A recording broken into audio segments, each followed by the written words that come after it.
Okay, good afternoon and welcome to the BPCG Gardener's Question Time for Saturday, the 20th of June. I'm joined this afternoon by Chris. We're going to have quite a short episode this week. We don't have a special guest joining us, but we do have some questions that have been submitted to me via sort of various formats. So I want to try and address those.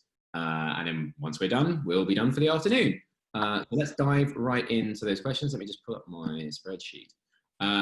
Right, so I have a very blunt question from a chap called Phil, who would like to know, is my cherry tree doomed? I'm going to share my screen so that we can look at the photos together, but I've already had a quick look and I'm going to say now, Phil, that I think yes. I think your tree unfortunately is probably done for. Let me just find the folder in question.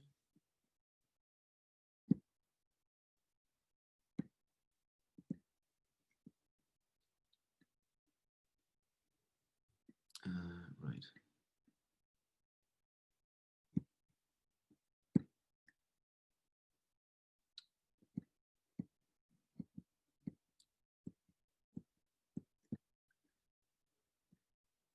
I think if I try and open all these simultaneously, I should be presented with a slideshow of sorts. There we go. So this looks to me, just from my quick, yeah. So this looks to me, Chris, like a pretty severe case of bacterial canker, I think. Can you just look at one of them? Yeah, sure, sorry. And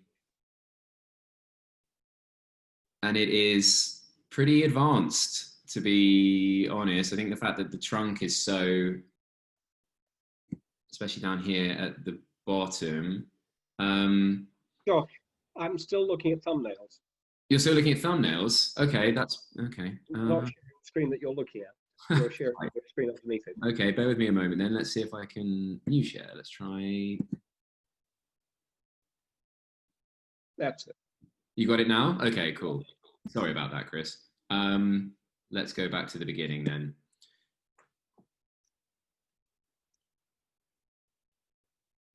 So yeah, this isn't looking particularly healthy. Although, I mean, I know prunus trees are notorious for kind of oozing, unspecified oozings, but yeah, this looks to me like bacterial canker. What's that sticking out of it? I think that's just yeah, it just looks like, yeah, it's just a branch that's growing out. But I don't know if that's like an epicornic shoot where which is obviously itself is not a particularly good sign. No. When you start getting lateral branches like that well below the crown, that normally is the tree going, well, it's not working up here, let's try something desperate closer to ground level. Has Steve tried pushing it over? Has he tried pushing it over? Yeah. I mean, it's going to fall. Yeah. So I think to be blunt, Phil, the answer is yes, this tree is doomed, and the best thing you can do is get rid of it fairly swiftly and be very hygienic in doing so. I don't know from context whether you have other trees close by, but the main thing you really want to concentrate on is not spreading this bacterial disease to any other healthy plants in the vicinity. So make sure you dispose of the material appropriately. I mean, I can't imagine you're going to trap a whole tree into your compost anyway, but if you were so tempted, I would advise against it. And I would make sure that any tools that you use during removal, if you plan on using those tools again, are thoroughly clean and sterilized, so you're not passing that disease around. So to be blunt, yeah, it's I think this tree is probably doomed. So let's my commiserations, Phil, and we will move on to our next question, which is from a gentleman called Captain Haddock. I presume that's probably not your name. Who has contacted us. He's one of our Instagram subscribers. Let me just duck into the app really quickly so that I can read the message. But it's so this is actually someone that's contacted us in the past. Your advice on pruning my datura has been invaluable. It's amazing now. Thank you. Next up, I have a yucca problem. Do any of you know anything about splitting a yucca? Mine has grown in such distorted ways that I'd love to cut one off the top and pot it to grow a straight one. Would that work? And there have actually some photos supplied, so bear with me a moment. You'll have to let me know, Chris, if if the same thing occurs. Can you? Still looking at the canker. Yep. Okay. So bear with me a moment. You share. How's that? Are we looking at a photo of something else now? Okay, yeah. Right. So this must be the plant in question. Right. Wow. I'm not 100% sure what's going on here. Like, is it growing back on itself, or is it? So I can see why you might want to tidy it up a little bit, because that certainly is on the wonk. But I don't think you can just chop it in half, right, Chris? I feel like yucca's normally spread its through rhizomes, so digging it out from the bottom and splitting it is what you would do. I think that you can just hack a piece off and it'll root. It takes a while.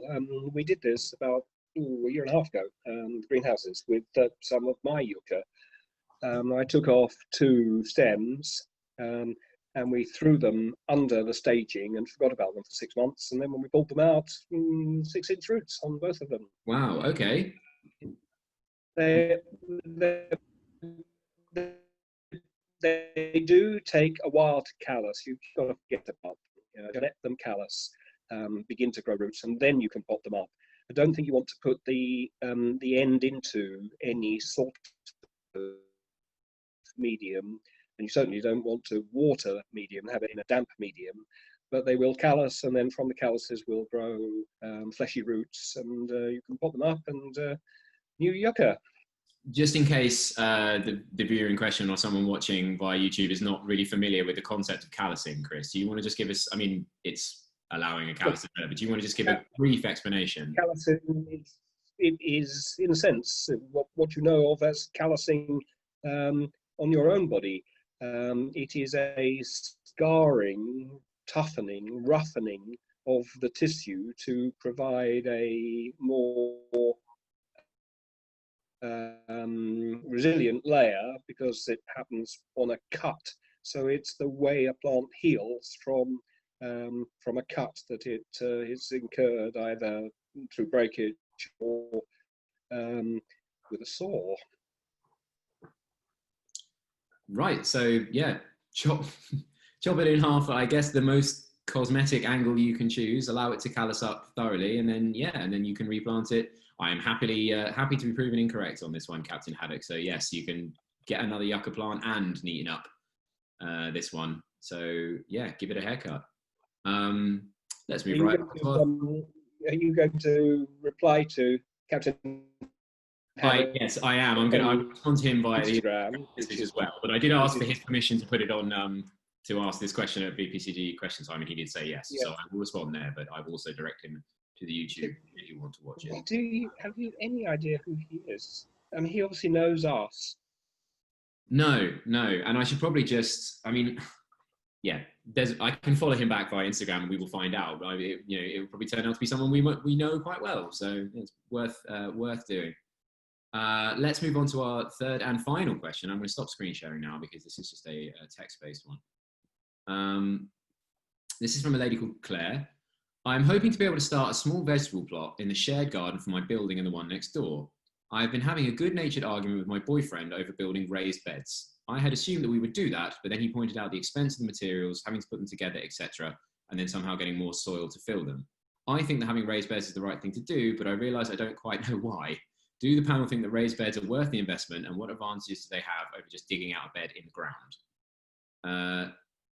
Well, I mean, raised beds have a variety of advantages. I guess the first one is that it's a much deeper, you have a deeper medium for soil, like for whatever it is you're growing to grow, because most raised beds are a raised area of soil which is itself on top of the ground, so they can go down through the raised bed and then to the soil that's below that. Although it is completely plausible and possible to build raised beds on a flat hard surface. You can build them on a patio or something like that if you wanted to, as long as the soil is deep enough for the vegetables to develop.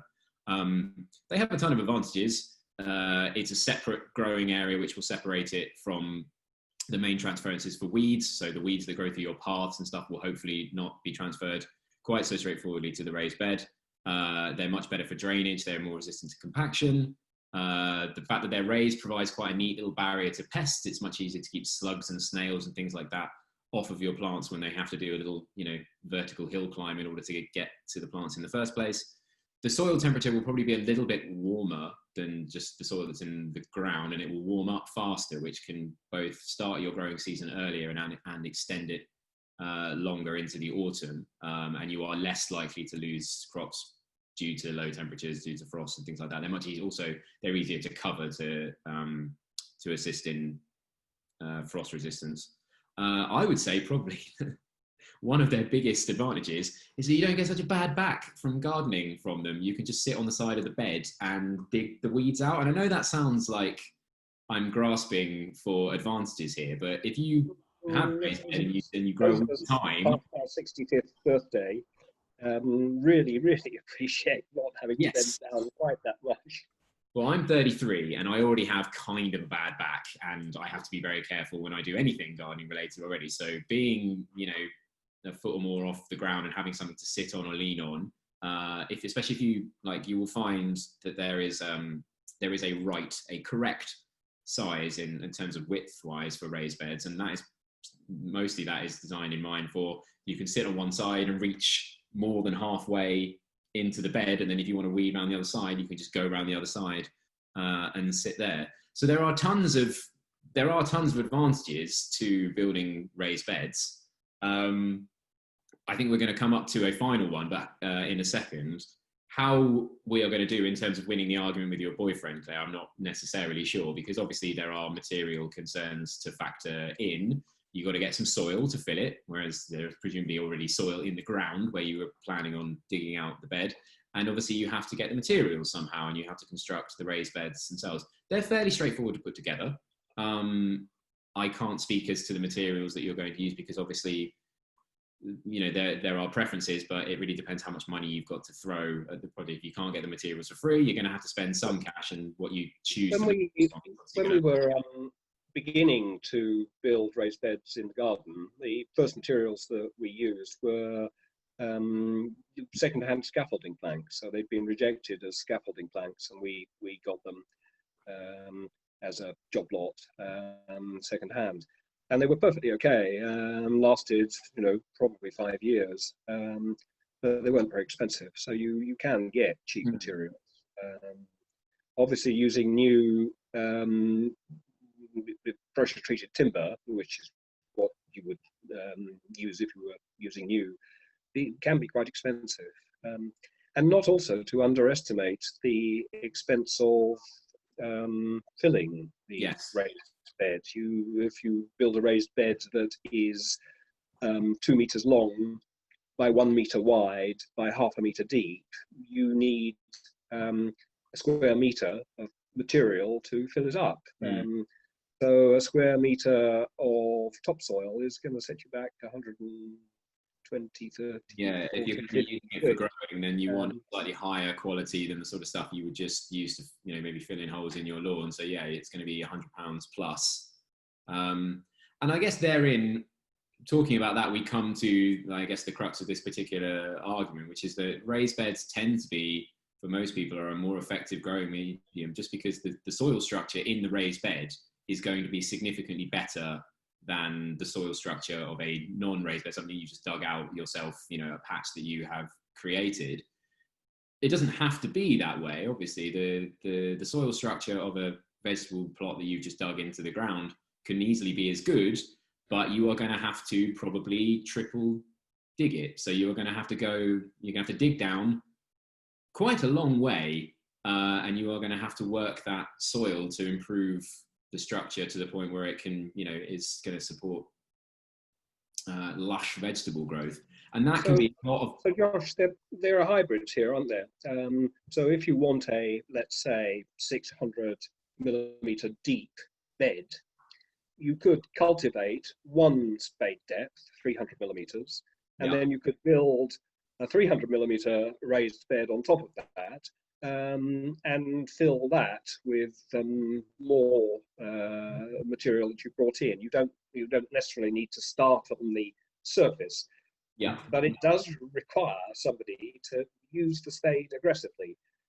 Yeah, I mean, just also to say that if you're Charles Dowding, that's not how you'd approach it at all.